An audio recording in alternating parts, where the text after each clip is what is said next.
technology of the cameras for some reason is not working. So we greatly appreciate.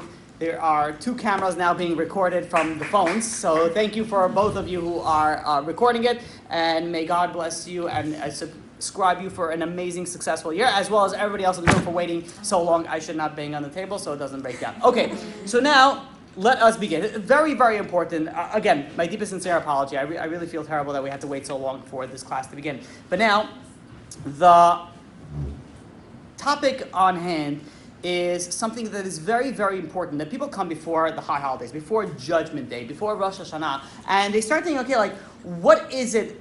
Jews in general, and I would say really people in general, always look for shortcuts.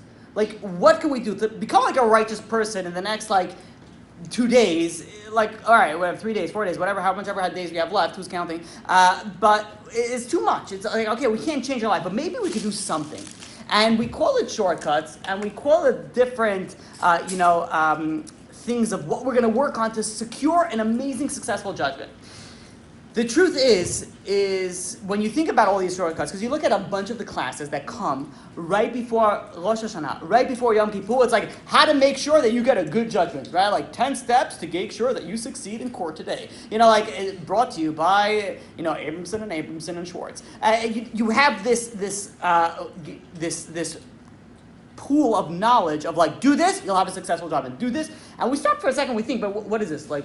God is a just God. Everything that God does is 100% accurate to the T, and God is not, you can't manipulate God. So what is all these things? You do this, you'll get a successful judgment. You do this, this is going to secure a good judgment. Rather, we have to understand when the rabbis tell us certain things that we need to do, what it means is that these things are extremely, extremely important.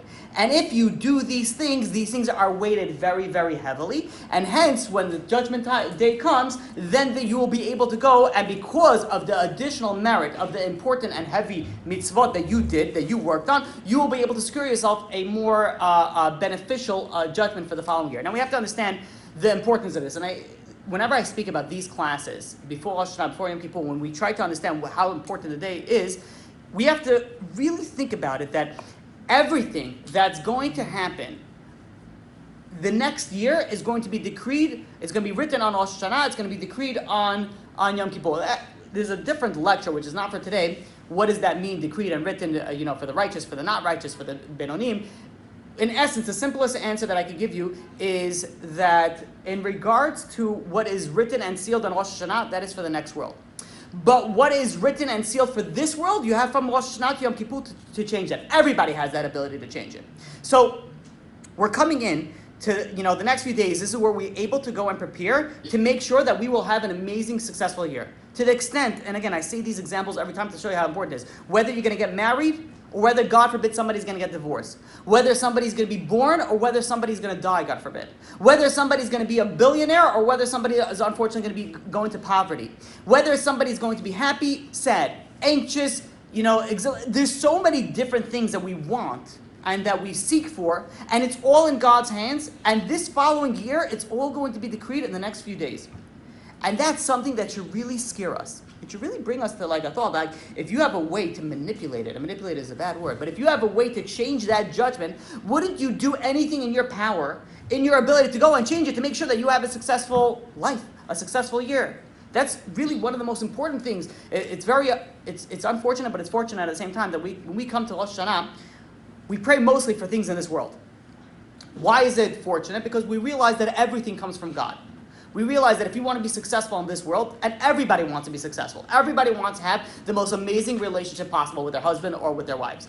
Everybody wants to have the best children. Everybody wants to have the most successful career. Everybody wants to be wealthy. Everybody wants to be healthy. And we understand that the main way, the focus point, the focal point of where we can get this is from God. And when we can do this, on Rosh Hashanah. However, people don't realize that this is also a time to pray for the spiritual things. What about growth in spirituality? What about getting close to God? The happiest people, and I can tell you this with confidence, the happiest people are the people that are not religious, the people that are truly religious, like that connection to God. I'm not talking about the connection to God where they don't work on Shabbat. They work on Shabbat. They don't keep Shabbat, but they're like, me and God, we have an understanding. Yeah, we're tight. We're good. We understand each other. I'm talking about the people that are devoted to God. The people that are, they want to do everything that's right. Those people are the happiest people. So when we come to Rosh Hashanah, we should not only pray for our physical well-being, we should also pray for our spiritual well-being. So now let us take a little journey today of what is something that is. I can tell you what Rabbi says. This is the most powerful thing that you can work on before Rosh Hashanah. To the extent that it can cause miracles. And that's why the class is titled How to Make Miracles. Because this is literally the way, the formula, if you may, to go and to produce miracles in your own life. So we're going to start with the Shulchan Aruch. The Orach Chaim brings down, the Shulchan Aruch brings down in Orach Chaim that before Rosh Hashanah, what do Jewish people do? They bathe. They take haircuts, they cut their nails, they go and the men go to the mikvah. There's some people, I don't know if anybody here has a custom, they go to graves to pray at the righteous people's graves. And we have this certain customs that we do before Judgment Day, the Jewish Judgment Day. Now let us look at somebody who's not Jewish, in the secular world, somebody that goes in front of a human judge. Is he going to be able to go and take a bath and go and and shave and cut? He's going to have to because he might need to look presentable. But at the same point in time, he's not in that. What is his mindset? Wear black clothing. We're in a mourning state. Like I'm going in front of the judge. I'm very nervous. Why is a Jew so confident when they go to judgment? As a non-Jew, when he goes to a second court, is not so confident. Says the Tul. He says that to something so amazing. He says, you know why? He says, because what happens is that we are confident that God, HaKadosh Baruch Hu, God Almighty, is going to perform a miracle for us, and in the end, we will be judged meritoriously. We'll be judged for the good. Now, that is what the Tul says. Now, ask Rabbi Yaakov Galinsky, like, what? God will make a miracle for us? First of all, says Rabbi Yaakov Galinsky, let's try to understand what is a miracle. What does it mean, a miracle? To make it to the simplest way of understanding, what is the difference between miracle and magic? Ever think about this? What is the difference? In the olden days, this was a very, very important question to know what is the difference between, because magic was more prevalent in those days. So what is the difference between magic and miracle? So when we look at Shemot, chapter 7, verse 9, Paro, God is telling Moshe Rabbeinu, Paro is going to come over to you, and he's going to tell you, he's going to want you to give him a sign that who you say you are. Because what did Moshe Rabbeinu? Moshe Rabbeinu says, I come from God. God wants the Jewish people out. So Paro is going to be like, okay, so prove it to me that you're coming from God. What is the verbiage that he's going to use? Tnu lachem mofet. Give for yourself a wonder. Ask Rabbi Galinsky, what does that mean, give for yourself? If he wants a sign, if I want a sign, from you, do I say, give for yourself a sign or give for me a sign? I'm the one who needs a sign. So I say, show me a sign. Show me a wonder. Show me a miracle that I know that who you say you are. So why is it that Paro goes over to Moshe Rabbeinu and Aaron HaKohen and says, give yourself a sign? So says Rabbi Galinsky, you have to understand the difference between a miracle and between magic. Magic there's a science to it. You do certain actions, it produces certain outcomes. So it's predictable. If you know what you're doing, then it's predictable to a certain extent. A miracle is something that you have no clue that's going to happen because it's out of your hand. It's all in God's hands. So it's something that is completely out of your control. So says Paro to Moshe and Aaron, he says, I don't want magic. I know magic. I want to see a miracle. Show me a miracle that is going to be even a sign for you because you're not even going to know what it's going to be. So you know how you're going to show me a sign? If you give a sign for yourself. Once you see that it's a sign for yourself that you didn't even realize it, you didn't even anticipate it, that's how I know that it's going to be a miracle. So now we understand what a miracle is. And the Tul says that comes Rosh Hashanah, we can rely that God is going to give us a miracle. How can we rely on something that's unexpected? First of all, it's a catch-22. If it's expected and it's not unexpected. What is the miracle? Furthermore, and even more importantly, that if you're going and you're trying to understand what is Judgment Day, what is Rosh Hashanah, mean in the Jewish way that it works, in the Orthodox Jewish way that it works, is you do sins and you do good deeds. And then you get punished for your sins, and you get rewarded for your good deeds. So what does it mean that if you get this miraculous merit that you're going to secure yourself a good judgment? It was like, what do you mean? Everything's according to the just God. Everything is exactly the same. So if you had sins, you're going to get punished. If you do merits, you're going to get rewarded. So what is this shortcut, this trick going on? And furthermore, even additionally to the third aspect, is what about last year? Did everybody here have an amazing, successful year that everything that they asked for came to fulfilling? I hope yeah. But if it didn't, that means that, wait a minute, maybe it didn't work last year. So if it didn't work last year, so what makes so sure that it's going to work this year?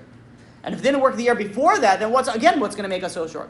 So says Rabbi Galinsky, says there's additional aspect over here that people are not familiar with. They're not intact with. There is an intermediary aspect over here that if you weren't successful last year, that means that you didn't utilize this intermediary, this shortcut properly.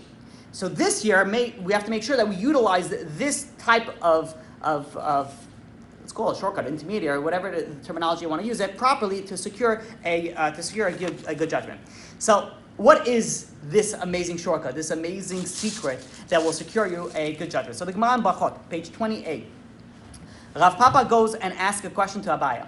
And he said, how come in the olden days, when, what he's talking about, you're talking about over 1,500 years ago. He's saying, in the olden days, how come they used to be able to, the sages were able to perform miracles, but nowadays, the sages are not being able to perform a miracle. And he gave a proof from Rabbi Yehuda. Rabbi Yehuda would go, and if he needed to go and pray for rain, so you would take off your shoes to go fast and pray for rain.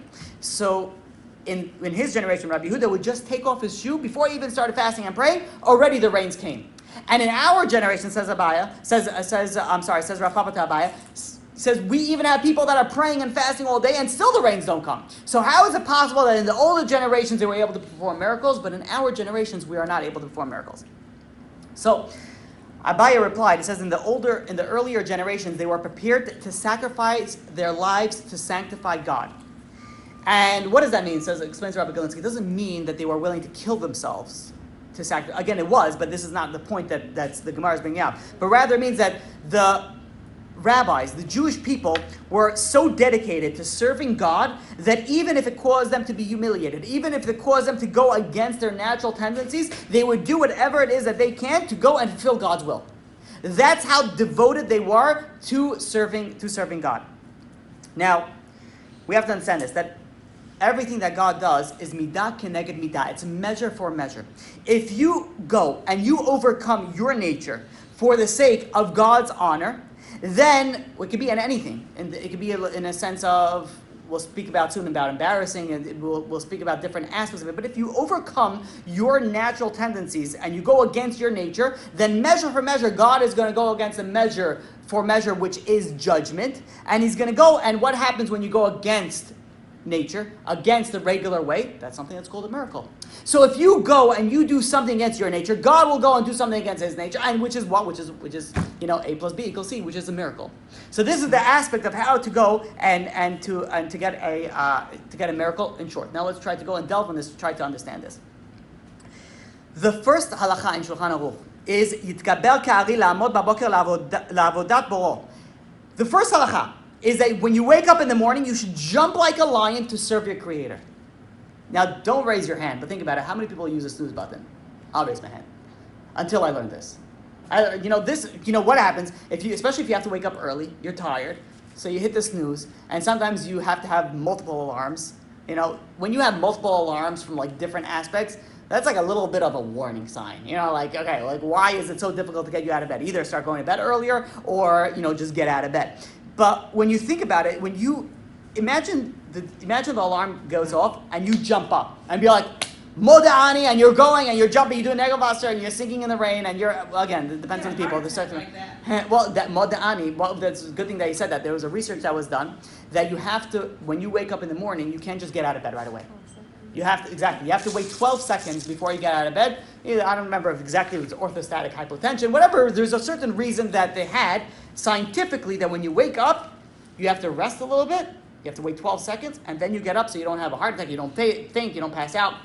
What's very interesting, 12 seconds is 12, if you pray Moda'ani in the morning the way you're supposed to, the first 12 words of Moda'ani is what you're supposed to say while in bed. You say Moda'ani lefanecha melech havekam shechazat avinish basi bechem nara be'emunah v'echad. Those are 12 words, and then you get up. Meaning that before the science came about, the sages told us already that when you wake up in the morning, before even you wash your hands, you're supposed to say Moda'ani. It's 12 words. You say it properly, it takes a second each word. So, am I wrong? Why is it not 12 words? It is 12 words, no? I don't know. We didn't count it. So, it is 12 words. Okay, 12 seconds, 12 words. Here we go. So, you see the power of, it's not some rabbis came together and be like, stroking their beards, be like, okay, it's this time of the year, how are we going to make their lives more difficult? Be like, fasting. Yes, let them fast again. We don't like food, except when it comes to every holiday. And then they're going to eat so much food. It's not, everything has so much deep meanings to it that even in our physiological well-being, the Torah is going to help us. So imagine you wake up, the alarm goes off at 5 o'clock in the morning, or whenever you wake up, at 12 noon, and you go, wide range, right? We cover everybody. So you go and you wake up, and instead of hitting that snooze button, you jump up and you get out of bed. So you have, that's the first halakha is that you're supposed to get up in the morning right away and serve God like a lion. What about when somebody goes and prays? When you're praying, you're supposed to concentrate on what you're praying. The words, you're supposed to know what the words are. You're supposed to go and picture that there's the Shekhinah right in front of you. But yet, says Rabbi Galinsky, says, what happens when we look at these halachot, be like, we already marked them off. It's like, not possible.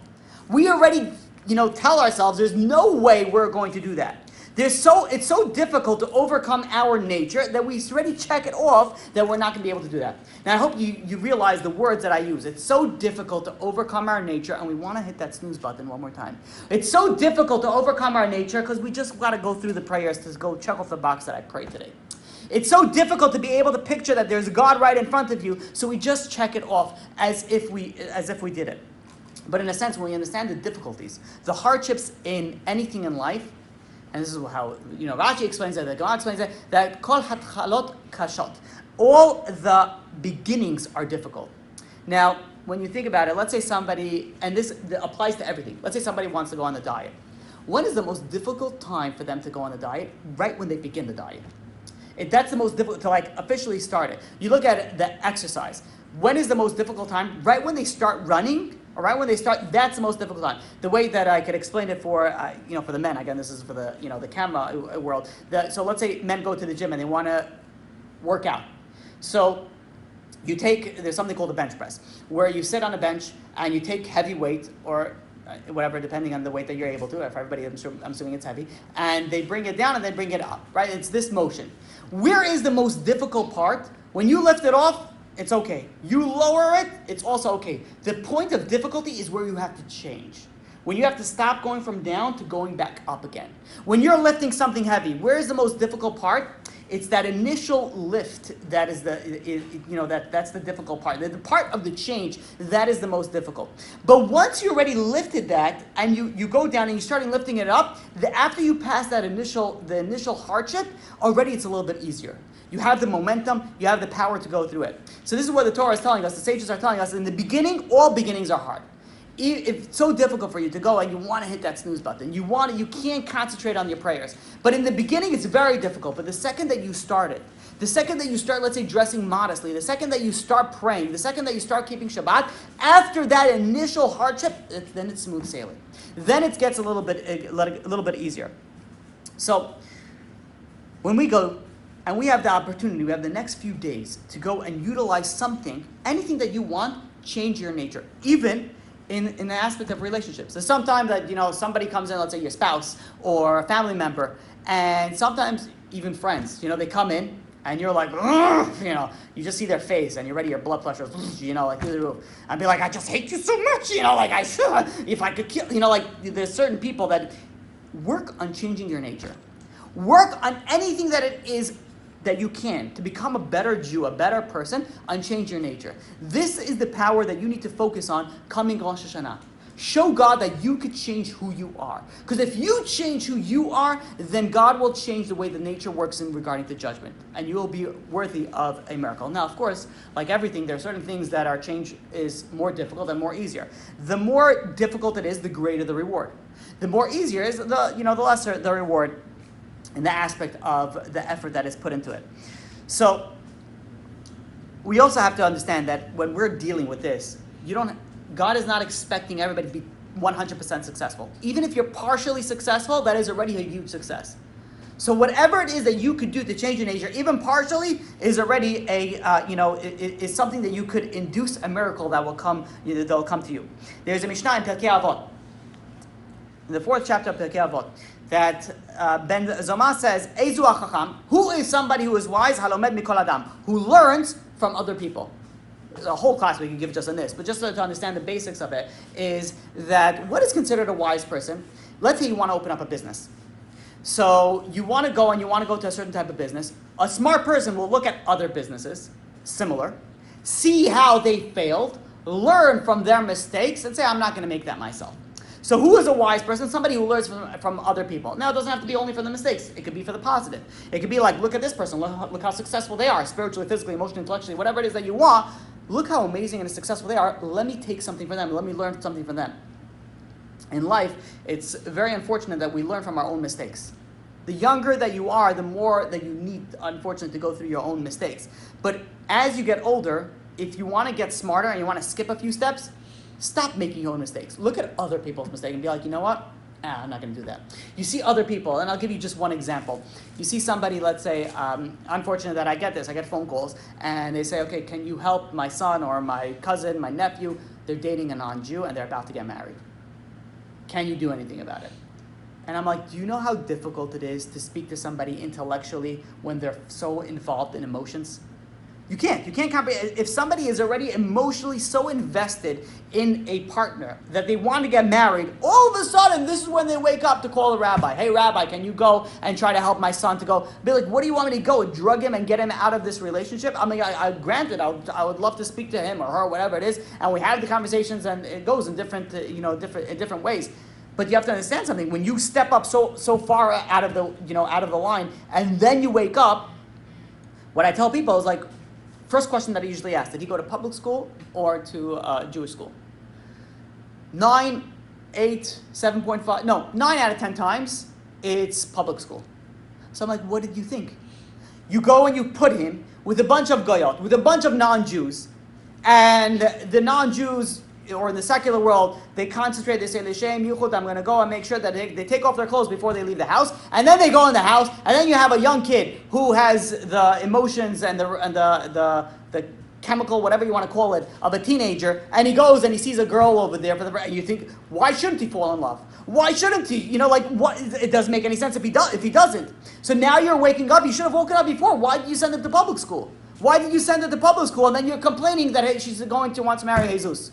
And then you're complaining that he's going and he's going to marry some Christy, and that's all of a sudden you wake up that this is the problem. You have to wake up earlier. So what do? You see these issues. You say, okay, wait a minute. I'm not going to go, and I'm going to learn from other people. I'm not going to go and send my kids to public school. Or you take it a step further. I'm going to send my kids to a certain school. I'm going to send my kids to a good school to make sure that they don't fall into this trap. Someone who goes and he learns from other people.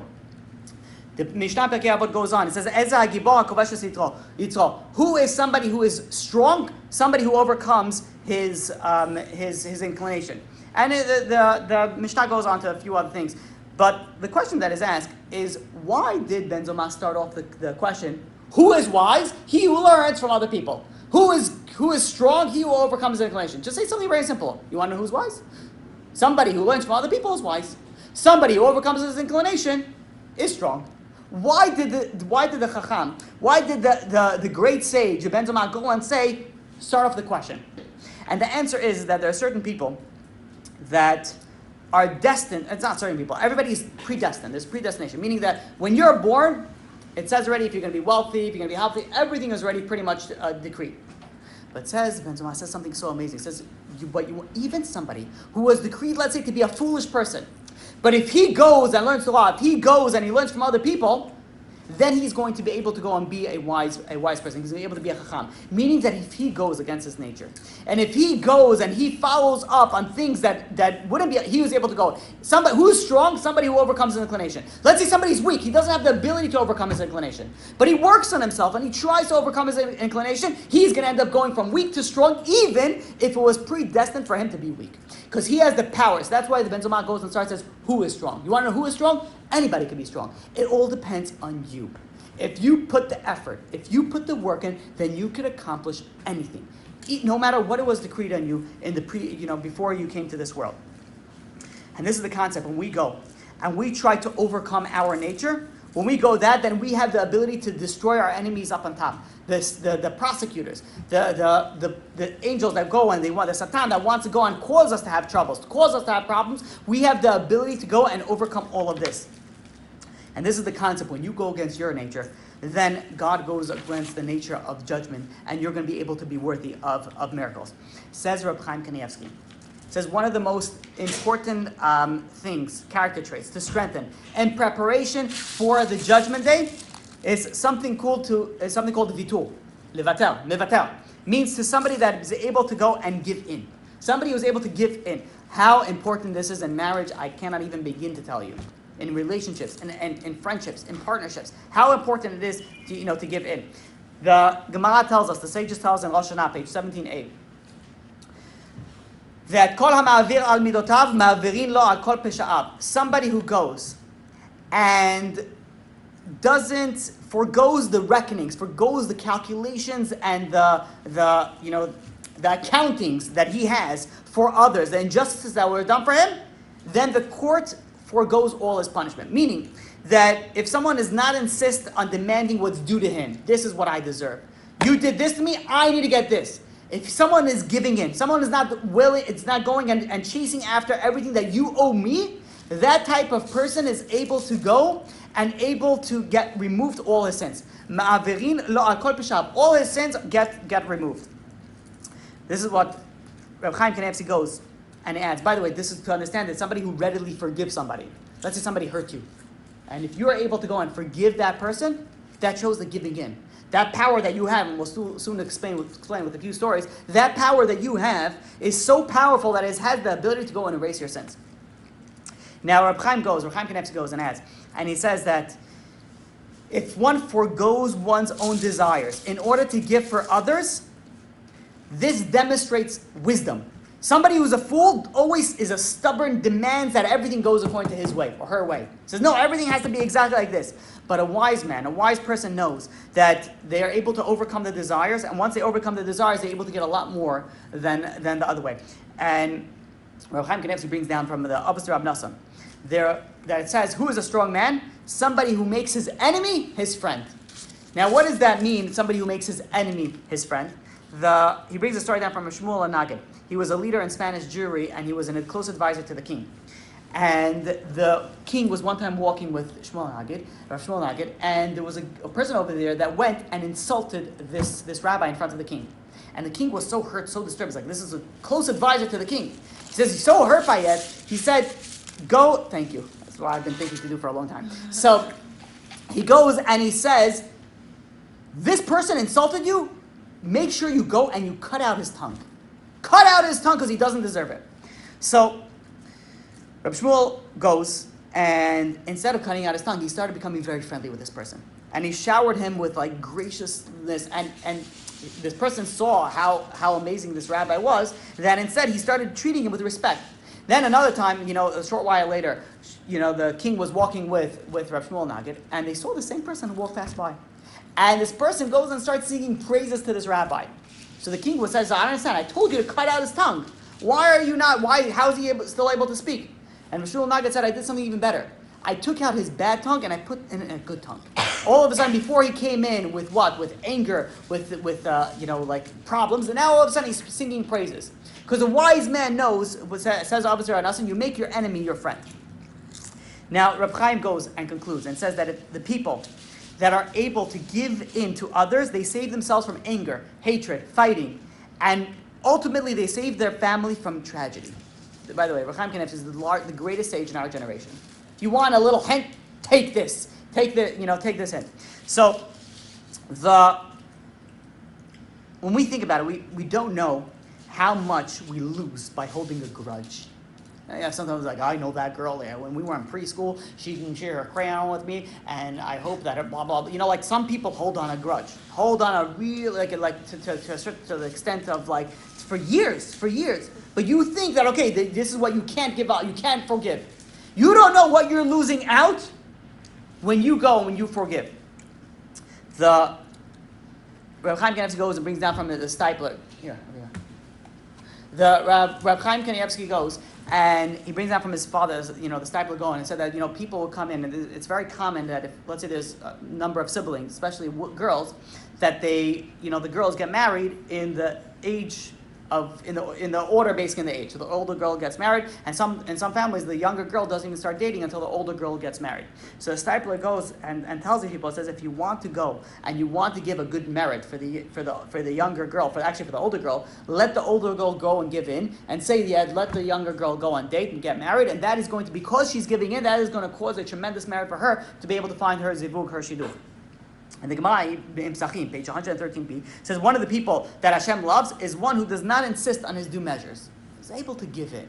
Just give in. You're able to go, and the giving in is going against your nature. When you're able to go against your nature, then you're able to get so much merit, so much zchuyot, that you don't even understand the power behind it. There's a midrash that Rav Huna, the son of Rav, was very ill and he fell into a comatose state. And he was what we call it in nowadays and age in the science world, near-death experience. On the parapsychology, depending on what, how you define these type of experience. Meaning that he died and he went to the next world and then he came back alive. And he was in a comatose state and then suddenly he comes back.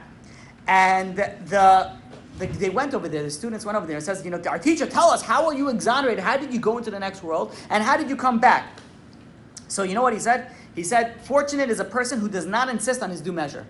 Does not insist. It's very, very giving. And he said, you should know that I had all my merits came in front of me. There were angels upon angels that said, should we let this person live, or should this person, die at this point in time? And one merit after another merit after another merit, and nothing was changing. Nothing was tipping the scale. Until there was an angel that came in and said, this person never insisted on his due measures. He always gave in. He said he was immediately saved from death. That is the power of giving in. That is the power. There was a woman, and it's a true story, happened in Eretz Yisrael. There was a woman who lived in Kiryat Arba, and she was on the bus station to go to a certain group of friends to do whatever she needed to do.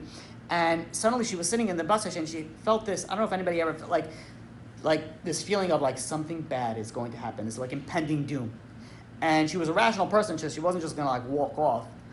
Some people, by the way, it doesn't necessarily always mean that there's something. Some people have this feeling before they go on a plane, every single time. There's some, some people have this type of feeling. It doesn't always necessarily mean it, and she was a rational person. She knew she wasn't going to jump to the conclusion, but she was very nervous. Something bad she felt was going to happen.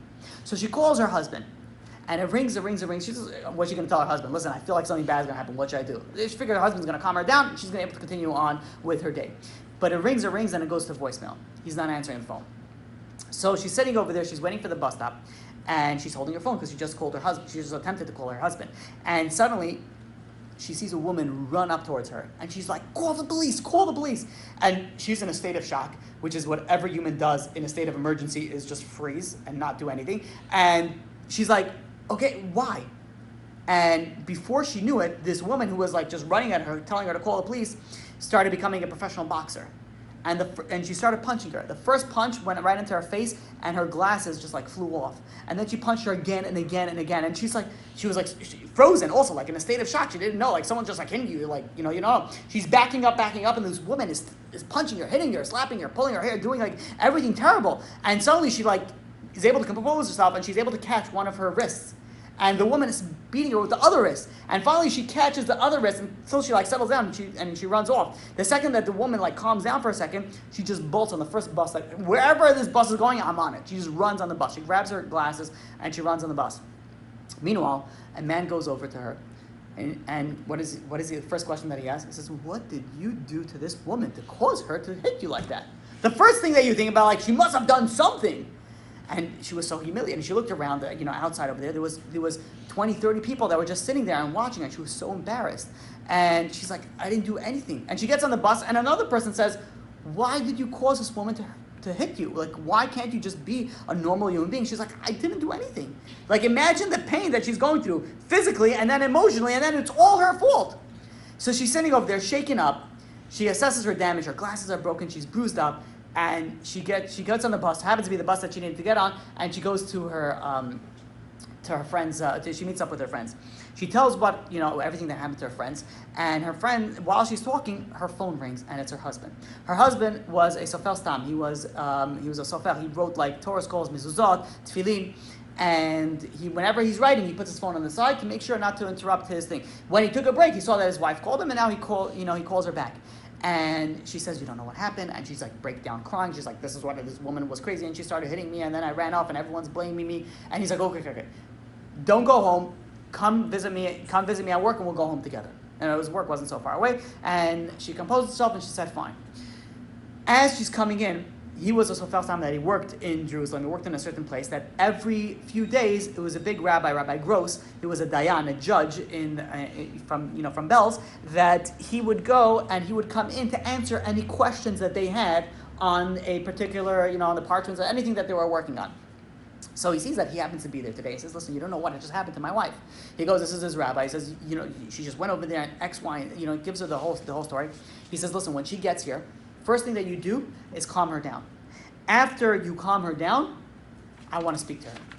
So he goes, okay, fine. She comes, his wife comes into his work. They go to a private room, and she breaks down crying, and she's shaking, and she's reliving the entire experience, and she's telling him over what happened, and she bit me, and she punched me so many times, and she did so many terrible things to me.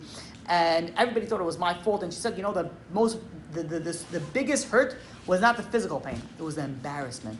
That everybody was just looking, and everybody was saying, oh, this woman did something for this unfortunate woman to cause her to hit her.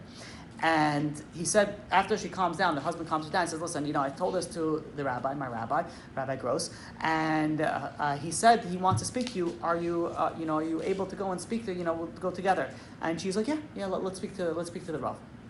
So she goes, they both go into the rabbi, and the rabbi says, there was a story a while back that there were two students that they were fighting with each other verbally, and all of a sudden one student got up, and it was a very public event. One student got up and said something so hurtful, so embarrassing to the other student. People are fighting, they're red in the face and they're all heated up. He said something so embarrassing that the student was red before, he turned white like as if he was a ghost, and completely silence. And then there was the tension. How you have someone did something really awful in the room and everybody's just watching. And there's you could hear the pin drop, you hear everything. That's what was going on in this huge room. And there was what felt like 10 seconds, felt like an hour. And all of a sudden someone runs in from the back, jumps over chairs, over the stenders, and he goes in and he goes to the guy who got insulted, the guy who's white as a ghost. And he says, please, don't say anything back. He says, forgive him and give me the merit of this forgiveness. He says, I understand that you are going through so much terrible suffering right now. He says, but you should know that I'm married for 20 years and I don't have children. So you have a moment of suffering. I've been through 20 years of suffering. I'm begging of you. He says, you have such a power right now. Forgive this guy, and please, in that merit, give me a blessing that I should have a child. And this guy was taken aback, and he was like, okay, fine, I forgive him. You should have a child. And he says, no. I want you to mean it. I want you to go deep down and say you fully forgive this guy, and you give me the merit of that, of that blessing. And he composes himself. He thinks about it, and he says, you know what? You got it. I completely forgive this person, and I give you the merit that you should have a child.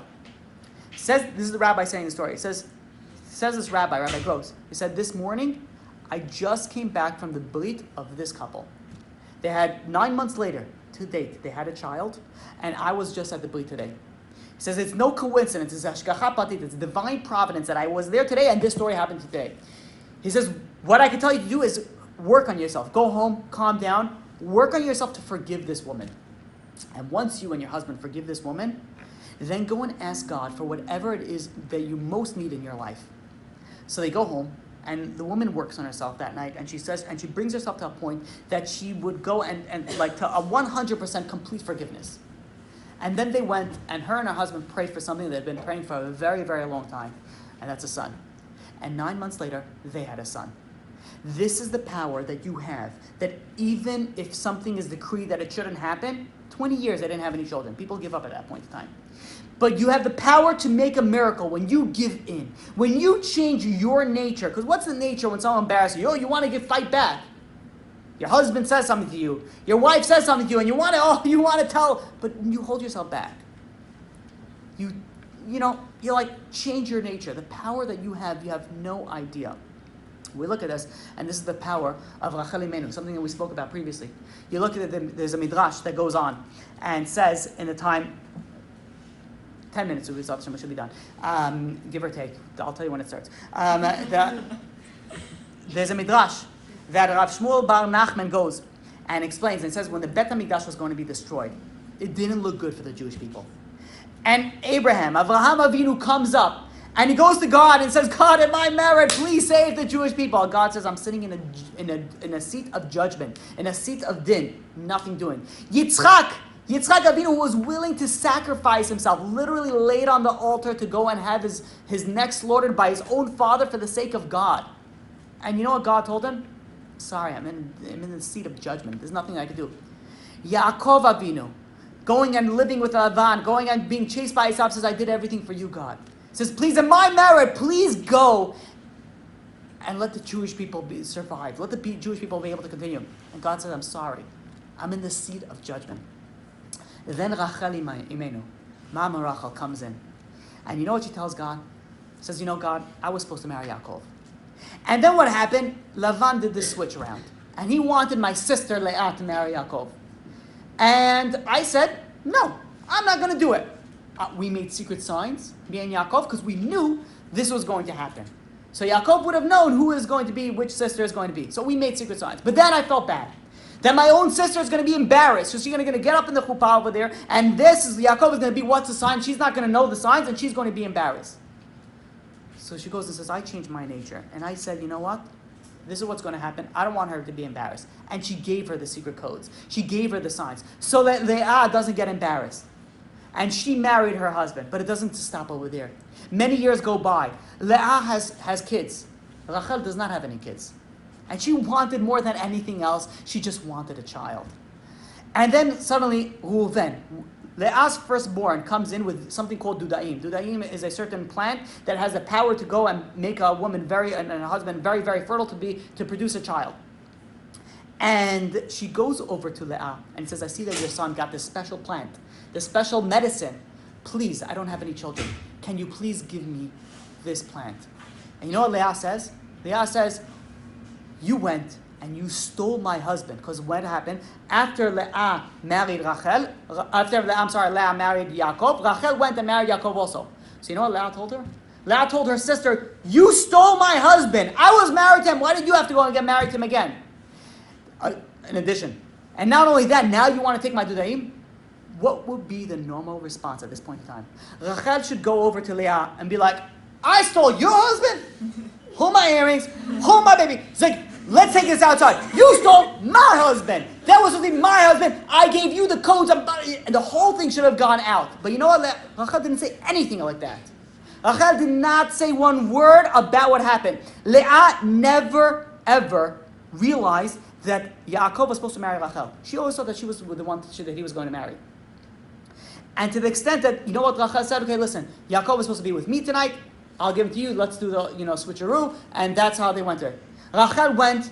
She didn't just change her nature. She changed her nature to something that's unbelievable. So she goes over to God and says, I wasn't jealous of my sister. My sister, so that she doesn't get embarrassed, she went and she married my husband first. And I never, ever told her that. And that merit saved the Jewish people. So what did God say? He got up from this chair of judgment and he went to the chair of mercy. Mama Rachel.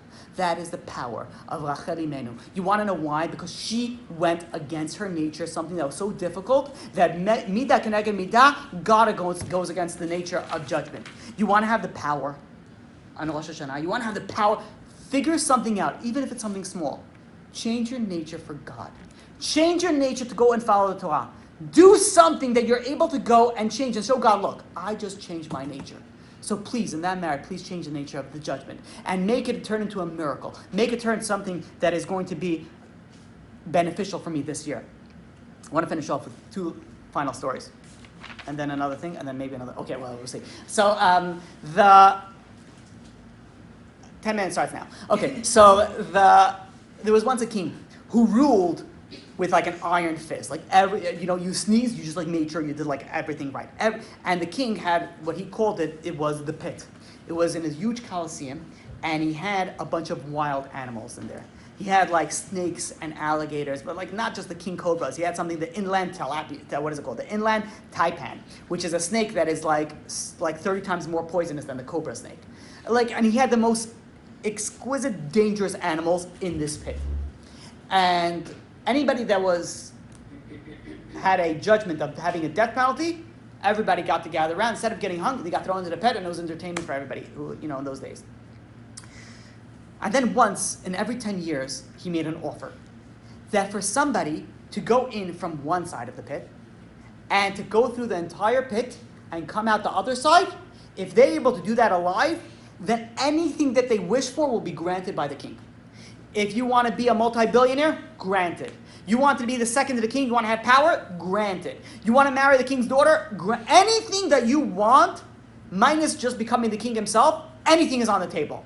The king was very, enjoyed this sport, and he said, if somebody's willing to do this, I'll give them anything. So, over the first cycle that this went in, there were 2 people that tried it. One person went down before he even hit the ground, like he just got chomped up, and there was nothing to talk about. The other person went and he tried. He got halfway through the stadium, and he was murdered. He was eaten by all the animals. After that, no one went on. The next year, 10 years go by. The king made the same declaration, same announcement. Meanwhile, people are ready for this. They're preparing for this. This year, only one person tried it.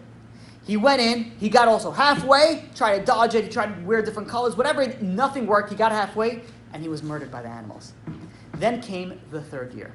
This is the 30 years after the king started this. And the king is waiting, and nobody's going in. And there's an hour that goes by, and nobody's going in. And then suddenly, everybody starts screaming, look in the corner. There was a guy that was in the corner. That a guy that went into this pit.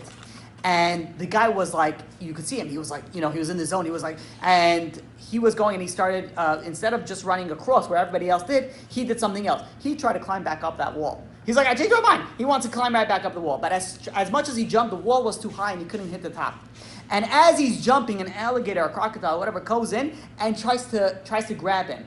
And as he's jumping, the crocodile grabs the bottom of his foot.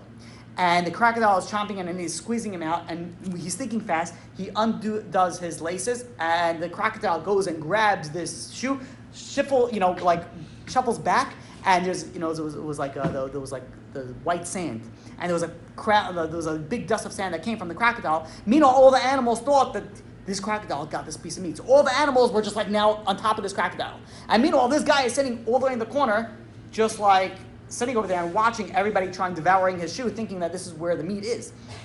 So he slowly backs up, takes one step very slowly, like watching it, and he sees like the big dust cloud, and he's backing up, and suddenly he sees out of the dust cloud, the fog like so goes away, and he sees like a snake slithering in. And he's going faster and faster. The snake's going faster. He's going a little bit slower. The snake's going slower until he backs up all the way into the wall. And then the snake does one of the most frightening things that a snake could do is it slithers up to him and just like goes up and just like steers at him in his eye. And he's looking in his eye, and then some bodily fluids, leave, and he just is frozen over there. And the snake is over there, and meanwhile, everybody is cheering. Yeah, because this is the most exciting thing that they ever had. And he is also cheering and crying and screaming, please get me out of here, I don't want this, please get me out of here. And the snake is just like looking at him. And suddenly he's like, doesn't know what to do. He had like this little jacket on. He takes off his jacket and he throws it on top of the snake's head. And the snake is like shuffling, it gets like, discombobulated. And it's like shuffling around. And then he goes and he tries to jump up this wall. And again, he couldn't make it. And by the time that he looks around, he sees a nice little circle of animals, came around him. Like the gang is all over there, and they're slowly closing in. And he's sitting over there, and he's backing up. Now he's in the middle with like crocodiles, lions, whatever it was, like the worst of the worst. And he's sitting there frozen, and suddenly from the corner, he sees some animal charge towards him. And he doesn't know what to do, so he runs the opposite direction. And there's a crocodile, so there's this animal over here, there's a crocodile right over here. He jumps over the crocodile, tries to bite him, and he lands on the crocodile's back. The crocodile lands on he feels something on his back, jumps up.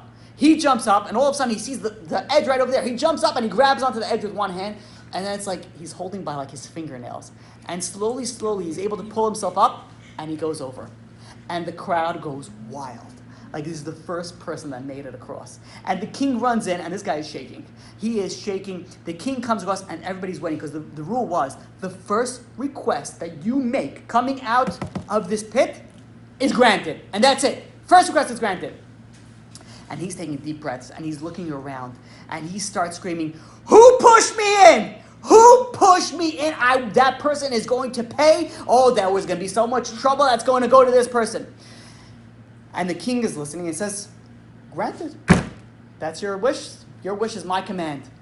And the king goes, looks at the video cameras, finds out who it is, and then he realizes what just happened. He had one wish. He had one chance to become the most powerful person in the world, most richest person in the kingdom. And what did he give it up on? He gave it up on, like, somebody pushed me in. And he says, that person's going to pay. He says, this is how we're supposed to feel when we have somebody goes and embarrasses us. Somebody goes and causes us some pain. And right then and there, we want to go around like, who did that to me? Oh, they're going to pay. This is how you should feel, that you have the ability to ask for anything at that point in time. And if you go and be like, that person did that to me, that person's going to go pay back, you just lost the greatest power that you have ever had. So when we think about it, where we're coming over here before Rosh Hashanah, you're supposed to think about people that did bad things to you, or people that caused you hardship. It's very difficult for you to forgive them. Or someone embarrassed you, very difficult to forgive them. But the power that you have, if you go and you forgive them, you have the power to make miracles.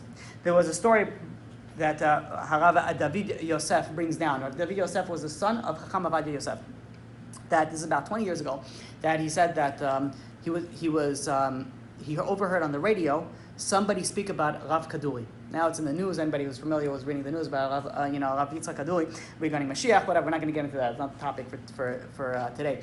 But there was a guy that came on the news, the kosher, Jewish news, and he started speaking very bad against Kabbalah and very bad against Mukubalim, specifically against the Mukubal Harav Kaduri, which is one of the greatest Mukubalim at the time. Passed away was like 2006, I think it was, if I'm not mistaken. So he goes and he hears these terrible things that are being said about this great sage. And a few minutes go by, and he gets a phone call. The son of Chacham Abaya Yosef. And who is it? The son of Rav Kaduri. And he said, did you hear what they just told me about, what they just said about my father? And he's like, yeah, I did hear. He says, I want to ask you, please, can you call your father? Can you make a declaration about this person and how he's he's embarrassing people, he's desecrating the sages? And the son of Chacham Abaya says, yeah, I'll call my father. By all means, this guy was for sure wrong. He says, but we first have to speak to your father before I make that phone call. And he says, fine. So they both go to the father, and they say, listen, somebody said something terrible about you on the radio. So the Rav Kaduri says, so what did he say? He's like, with smiles, what did he say? And, the Chacham Abaya Yosef's son, Rabbi Yosef, I didn't want to say. He said, no, tell me, what did he say? Like, what did he say? And he would refuse. I said, I physically can't even repeat those things. Until Rav Kaduri's son went and repeated those things of what this person said. And Rav Kaduri's face became so, happy. He was shining with so much happiness. And he was so excited. He's like, and then they said, we want to go and tell Chacham Abaya Yosef to go and put out this declaration. Whatever, he gave a whole thing. He says, no. He says, don't do that. He says, please, promise me that you're not going to do anything about this guy. You're not going to go and cause any problems. Just let it be. And he says, but he caused you something. Just let it be. So David Yosef went and he said, "This is what Rav Kaduri heard while he was teaching, Kabbalah to a bunch of righteous, Kabbalists." And he said, he just said that. He said, but how do you know? Sometimes people say something, but they don't really mean it. So he went and he wanted to watch this rabbi, see how he continues it. He said this rabbi was beaming out of happiness. He was so happy that someone spoke bad, he didn't even flinch. This is what he went and says. Chacham David Yosef says, Rav Kaduri, there's a machloket on how long he lived. There's some say he lived until 110. There's some even say that he lived until 118. People are not sure when he was born. Right? There's unsure about birthday. But he definitely lived a very, very long life. Says what happens is when somebody's go and is ma'avir al midotav, somebody's goes and he's not insisting in it. He's able to forgive. He's able to go. There is so much power in that, and that is very likely, very possibly, the reason why he lived to such a ripe old age. Because that is the power of giving in. That is the power to go and to give in. Because when you go against your nature, God goes against nature. I want to finish off with one final thought. We started off the class with a question that Rav Papa asked Abaya. He says, how come in the older generations the righteous sages were able to do miracles and our generation we can't? And what did Abaya answer? Because they were able to sanctify God's name with all their heart. They were willing to kill themselves al Kiddush Hashem. So the question is, let's try to look a little bit of the character traits, of the characteristics between who's Rav Papa, who is Abaya, how was he raised. Let's do a very, very quick thing. With 2 minutes, B'ezrat Hashem will be done. Rav Papa was Abaya testified again, on him in Gemara Psachim, page 111b, that Rav Papa was somebody whose time was in his favor. He was a very wealthy person. So much so that he had an ox that would go into his brewery and would able to walk in and drink from the beer. Now, why is that show? It means that his enterprise was so large that in order to have a place where an ox could walk through, that means you have to have a very, very large warehouse. He had a very large warehouse, and he was able to have an ox just like walk through, open up one of the barrels, and drink the beer out. So he was very, very wealthy. Rav Papa. Abaya. What about Abaya? Abaya, when his mother was pregnant with Abaya, his father passed away. When he was born, his mother passed away during childbirth, meaning that he was born an orphan. He didn't have a mother, he didn't have a father. And his mother originally named him Nachmani, after his grandfather. But who raised him? Both his parents passed away, so his uncle raised him, Rabbi. Rabbi Baal Nachmani raised him. But because his father was Nachmani, so he gave instead of calling him Abaya, instead of calling him Nachmani, he called him Abaya. Abaya after the acronym for the verse in Hosea chapter 14 verse 4, Asher Becha Yerucham Yatom. It's the first letters of those 4 words is Abaya, which means that you should have mercy, you should help an orphan. But let's look at Rabba. Rabba, the uncle who raised this orphan, was he wealthy? To have a child is very expensive. It says, was Rabba wealthy? So the Gemara tells us in Moed Katan that Rabba and Rav Chizda were considered the tzaddikim of the generation. Why it is considered a tzaddik in the generation? That somebody who is able to pray for rain and rain comes for them, that's a tzaddik. You want to know a snap of a tzaddik? Someone who's able to make it rain. Not from money, this is talking about from rain from the sky. And what was Rav Chizda? Rav Chizda's house, they would feed fine flour to the dogs. But the dogs didn't even need to eat the fine flour because they were so full, they were so satiated from the other foods. So meaning that he had a lot of money. Rabba's house, they would search for barley bread, which is food that's fit for animals, and they couldn't find it. Meaning that Rabba was very, very poor. And Rabba didn't even have enough food to go and feed his own household. So when you go and you want to adopt a child, the first thing you see, do you have the money? Do you have the funds to do that? Rabba didn't ask that question. He went and he brought in his nephew and he raised this orphan as his own. Now, if you think about the level of poverty that Abaya grew up in, the extreme hunger, the pains of hunger that he had to go through, it's no wonder that when the sages go and say, you know who knows real poverty? It was Abaya. And then the Gemara Nadarim, page 41a, says, Amar Abaya, you want to know what poverty? En ani ela b'deah. Somebody who's poor, you want to know who's poor? Only in knowledge. Now ask Rabbi Yaakov Galinsky. He goes and explains this. How much merit, how much hardship did Abaya have to go through to get to this level? The hunger pains, the difficulties, the poverty that he went through to go to say, who's poor? Someone who's poor from knowledge. He had to go through his entire life. That's how he went through. He didn't have parents. He was raised in poverty. That's somebody that wants to do the will of the Creator. That's somebody that goes the other way, unfortunately. Abaya went against his nature. Abaya went against that, and he went, and the Gemara Sotah says, somebody, the measure in which a person goes and measures himself, that's which they measure them. Abaya went and he took himself to another level. He went, and that is why something so interesting. Rabba, who had a lot of money, he had to go and ask somebody who had to go against, had the hardships, had the difficulty of serving God. That's why Rav Papa, who was very wealthy, had to go and ask Abaya. Specifically, Abaya is the one who answered it, because Abaya went through that hardships. Because when you go through that hardships, that's how you make miracles. You want to make a miracle? The answer is very, very simple and very difficult at the same time. Change your nature for God. Work on yourself. Do something that is difficult for you. Do something that is very hard, and when you change your nature, God will change His nature. This is what we have to think about. Coming Rosh Hashanah, we have a few days. Pick anything that you want, anything that you can do, anything that you feel has a power, even if it's as simple as waking up the first snooze of the button and jumping up to say Mota'ani and praying to God. Washing that. Do something. It's very difficult for you to dress modestly, so do that. It's very difficult for you to learn Torah. You have some people that come to classes. They come to class, which is amazing, it's great, but they listen 25%. The other time they're, in a different world.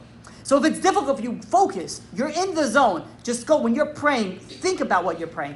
Do something that is changing your nature. When you do that, you're worthy of miracles. And when you're worthy of miracles, you'll have an amazing, successful, the most powerful Rosh Hashanah that will result for you in the most amazing, successful year. Be'ezrat Hashem. Any questions? Yes? Saying that when, you mentioned that, what if a person had a hard year, even though they ran China the year before that, they still had a hard year. So what, how do you get from the so this is how Rabbi Galinsky goes and explains it. It says that means they didn't utilize this aspect of it. You didn't utilize the aspect of using that power, that shortcut, that intermediary of being able to, once you go and you change your nature, you serve God out of that aspect, then you're capable of accomplishing what? The way that the Torah goes and explains that it's going to be a miracle. How do you get a miracle? You change your nature. Once you change your nature, you get the miracle. So if you think about it, why was last year maybe I wasn't as successful? Again, we don't know God's judgment. We only have what we can do. And one thing that you can do is this is a very powerful thing. And this is also Rabbi Chaim Kanievsky says, when you change your nature, when you go and you be mivatel, you go and you give in, you have such a strong power for a successful and most amazing year. So that's what you need to do. If it didn't work last year, it means maybe you didn't utilize this. Maybe for another reasons. Thank you. Good? Any other questions? What if you?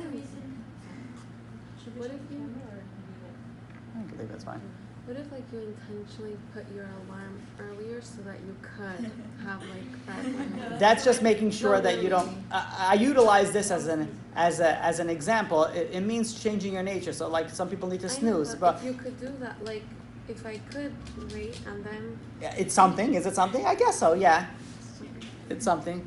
Yeah, it's a good question though. Yeah, some people do that. They make the alarm an hour earlier, and then they sleep. I have a student that used to do it an hour earlier. I said, why don't you sleep for another hour? Yeah. Everyone else wakes up. Yeah.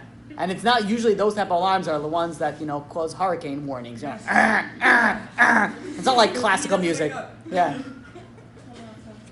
You had a question? What was the reason, the question is important of us? Ezra Ashir, you want to review that? What was the answer? Why do you ask the question? Oh, why do you ask a question? Because you want to know who is wise, who is wealthy, who is someone who is smart, who has wisdom. It all depends on you. Somebody who goes and when you change your nature, when you are able to go, and even if you are created in a certain way that you are not going to be wise, but if you go and you learn from others and you focus on the Torah and you learn the Torah and you put yourself into a situation where you change your nature, that's who's going to be wise. So why did it start off with the question, who is wise? Meaning to open up the forum that anybody could be wise. Even if it was destined for you not to be wise, you could have that wisdom. If you go and you change your nature and you work on yourself, that will cause you to be, to gain that power in it.